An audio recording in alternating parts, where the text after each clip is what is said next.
The Choppers Brexit podcast. Thank you very much for inviting me, Chris. It's great to have you on, and I've always been interested in your position on Brexit ever since going to a Trade Union Congress fringe meeting and picking up your leaflets, because just looking here at this month's magazine called Workers, it talks about how Britain is stirring with the people who voted to leave the EU, and now it's clear we can't sit back and expect Westminster to go on and do it. And for many it reads almost as a treatise which the Tory ERG mates might sign up to. Do you find that disturbing?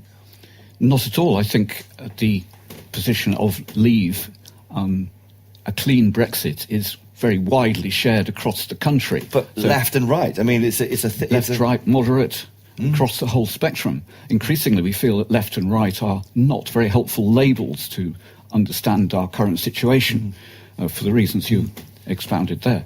So we are very happy to be with the majority that won that disputed referendum. We're well familiar on this podcast why the Tory right support Brexit and some Labour MPs, but why does the Communist Party support a clean Brexit?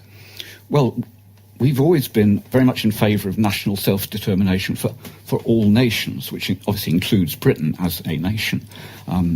We were very happy that Scotland had its referendum, and then that in that referendum, the majority of the Scottish people actually voted to stay within our country. That was really good.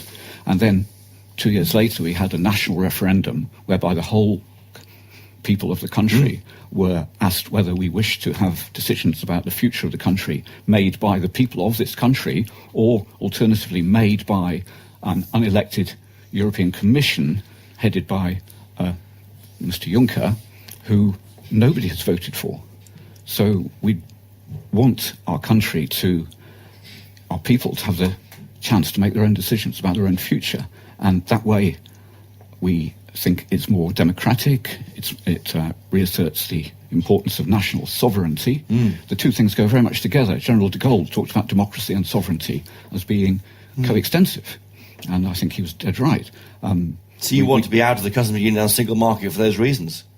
Yes, exactly, out of the customs union, which is the EU. It's a key project, out of the single market, because the EU is not just about economic cooperation. It is about creating a new political project of a federal European state.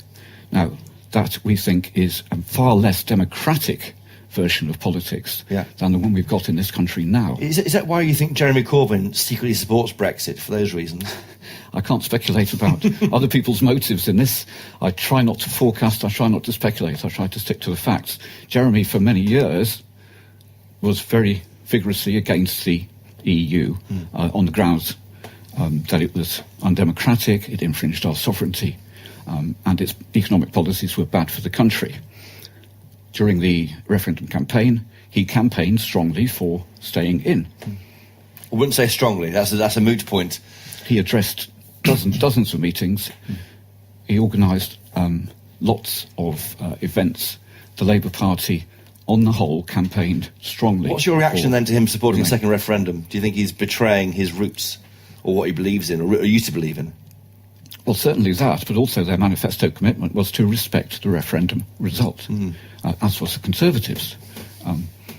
Unfortunately, we find the majority of MPs,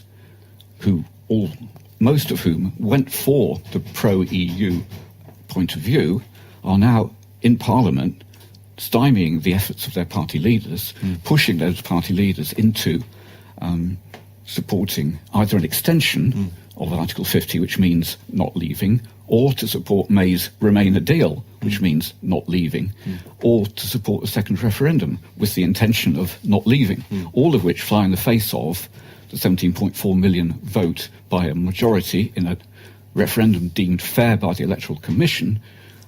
And we think it's shocking that any elected representative should not represent the feelings, the sentiments, the wishes, the reasons of the 17.4 million people. Have you shared your views with any Conservatives, like Ian Duncan Smith, Bill Cash? Have you met them all? I mean, I've met Bill Cash on occasion when he was campaigning up in and you have common cause, don't you, on this? In common with, as I say, the 17.4 million people. It's not a matter of just a few people on the left and a few people on the right coincidentally having the same position. The point is that the mass of the people, the majority, which in a democracy ought to count for something, the majority have a point of view, which is let's leave. We didn't vote to say we'll only leave if they give us a deal. We voted to leave. That was the decision we were asked by MPs to give. The MPs voted by a majority to hold a referendum. The MPs voted by a majority to trigger Article 50, and now we insist that they do what they said they would do. And we work with anybody who wants to work along the same lines to support a country following through on the decision that was made, quite legitimately. Will Podmore, spokesman for the Communist Party of Britain, Marxist-Leninist, thank you for coming on Travel Brexit podcast.